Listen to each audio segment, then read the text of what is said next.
Hi, everybody. Thank you for sticking around. We'll do a little Q&A now, but first I want to call up two special people who I couldn't have done this without. Executive producer Jen Cohn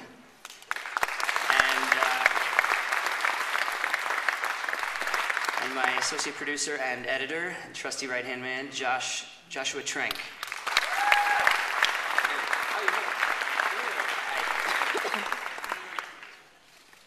So, any questions?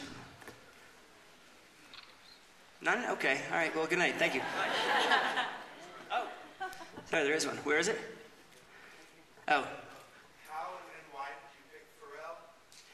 Scott Farrell, he was a sports dog. I just thought he had the perfect voice for it, pretty much. Just thought he had a very memorable voice. Anyone? Over there, yeah. The budget was under 30 million. We shot in under 60 days. We shot in 23, 24 days, something like that. Any other questions? Right there.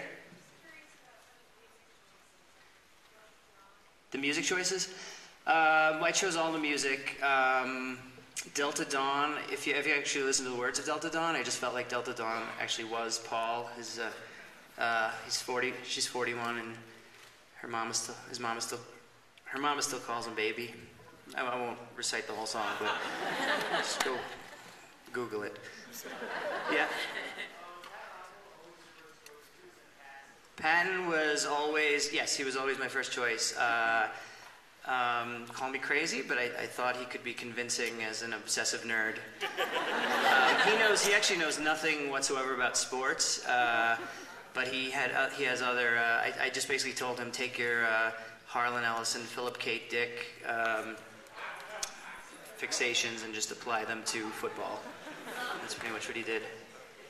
Yes, over there? Are you from Central New Jersey? Is that why there's such a conflict between Philadelphia and Giants? That's why you picked the two? No, I like your analysis. No, I'm not from Central New Jersey. I'm from, I grew up on Long Island. But I grew up listening to WFAN sports radio, and I heard these voices, and story-wise, I just thought it made logical sense for him to be rivals with a Philadelphia caller, because you could get WFAN down there. Yes? Why did I not cast Jerome from the Bronx? Are you Jerome from the Bronx? Oh, okay. Where did I find Gina? The woman who plays... Some of the casting was a bit unorthodox. I found her when we were working on The Wrestler. She was kind of our strip club consultant for The Wrestler, and we needed a location for the strip club for this. And she generously offered up her club, which is the club in the movie. She's a strip club manager. And I just thought she had a certain something. So this is a true casting story. I was in the strip club doing some kind of location scouting with my DP, trying to figure out, planned shots, and I still needed an actress for that part. And I turned to her, and I actually said to Serafina Fiore is her real name. I said, Serafina, and I had a script in hand. I said, Serafina, I would love to have you read for this part I've got. I'm a director, and I'm interested in maybe casting you in my movie, but it's a little bit loud down here in the club. Is there maybe someplace more private and quiet that we could go where you could read for me? And she said, well, we could go up to one of the private VIP booths. And that's exactly what we did. She escorted me upstairs to one of the private VIP booths. And she read for me, and I thought she was terrific, and I gave her the part. And absolutely nothing happened whatsoever. And Gino, her husband, I found on YouTube. I typed in like Staten Island accent, every Italian cliche. I just typed in the keywords for Goomba and etc. And he kept turning up. Every single combo of Staten Island Italian stereotype, he was always the first thing that the search would produce. So I just cast him. He was living in LA, which he still does, and I cast him. I called him up and I said I wanted to be in my movie, and he thought it was a joke, but eventually I convinced him otherwise. Other questions? Front row, yeah. Hey, the performances were amazing, and also it was shot beautifully. And Thank you. And I just had two questions about. Just to repeat the comment, she says the performances were amazing, and it was shot beautifully. Please go on. I mean, I also noticed that there were a lot of incredibly tight close-ups, and also I noticed that a lot of the shots while they were driving, you had the angle very low, and I was just wondering if you had any thoughts about those choices. The tight, she's asking about sort of the tight close-ups and in the car, kind of the low angles. It's just supposed to create kind of a claustrophobic, tense mood. My DP had a lot of say and influence over that kind of stuff. He's a guy named Michael Simmons, who shot. I hired him off of. Thank you. I hired him off of. He works closely with a director named Ramin Barani. He shoots all of his movies. He shot a movie called Chop Shop, and then a movie called Man Push Cart, which is the movie that I saw that I hired him off of just because I thought he made New York look really. He seemed to be really good at making New York look very beautiful and gritty and poetic on a super low budget. Yeah. Any questions over there? Am I amazed the way reality followed art this year? We just shot this whole thing in the last 4 days. Put the whole thing together. Yeah, there's been some parallels. If any of you follow sports, Plaxico Burress could be Quantrell Bishop. He shot himself. I wrote this 5 years ago, not knowing that Plaxico Burress would shoot himself in the leg at a nightclub, and then the Giants would go into a 5-game tailspin, as they do in this movie, eventually losing to the Philadelphia Eagles in the last game of the season, which is exactly what happened. And the other funny thing is Plaxico, before he went to the club where he shot himself in the leg, he made a stop at a strip club that night. If any of you read the New York Post, it's been heavily covered. But it was the strip club in the movie that he stopped at headquarters. Hey, I don't think that deserves applause, but yay for Plaxico. Other questions? I'm probably where? Oh, right there. Yes.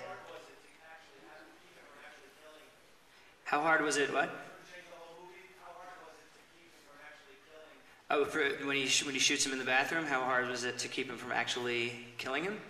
Well, the idea there was that for a few brief moments you were going to think the movie was about to suck, and then kind of bring you back from the brink, just because it was going a little too Travis Bickle, and then you're supposed to kind of come back from that. But no, I never.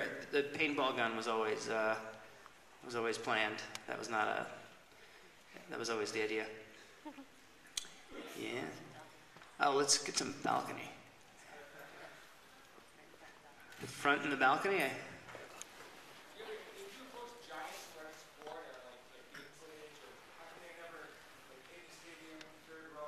We didn't shoot in the stadium, and you also see there aren't TVs. We kind of had to dance around some of that. The Giants, no, we did not. Giants did not participate in this.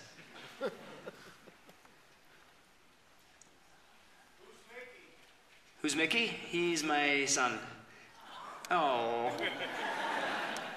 He's 19, so that's a little creepy. No, he's 7 months old. He's adorable. He was at the last screening, but he had to go home. Other questions? Just shout out questions, because I'm not having trouble seeing. Hey, guy, right there.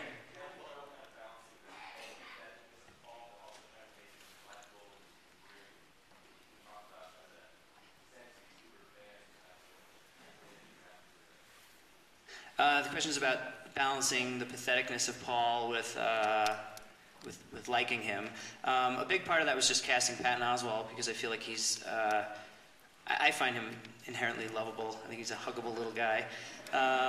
So I could have him doing kind of creepy antisocial things, and you wouldn't entirely lose, you wouldn't hate the guy. I hate movies where you feel the director's hatred for their main character, where they get, cheap laughs. There was a lot of temptation, to get cheap laughs or laughs at the expense of the guy, and I tried to resist that. Hopefully I did. But he, I really have a great affection for this character, and I didn't want this to become kind of the comedy of condescension or cruelty that I find in a lot of movies you have, where kind of where you're just treating your main character like a punching bag because he's a nerd.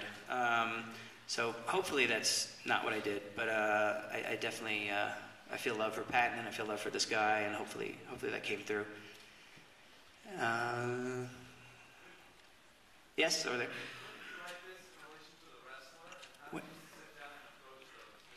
When did I write this in relation to The Wrestler? I wrote this before The Wrestler. I wrote this in 2001, 2002, and then actually Darren Aronofsky. That's how I met Darren Aronofsky. Was he this script kind of somehow floated to him, and he was interested in possibly directing it, and he wound up not directing it. But then we kind of struck up a relationship, and he thought I would be a good fit for The Wrestler based on this. And then it kind of bounced around Hollywood for a while, and it was a script that everybody admired but didn't really have any interest in actually making. So just eventually I kind of got sick of it floating around, so I just decided to do it myself. And that was like a year ago we started shooting. Thank you. All right, we have time for one more question, I'm told.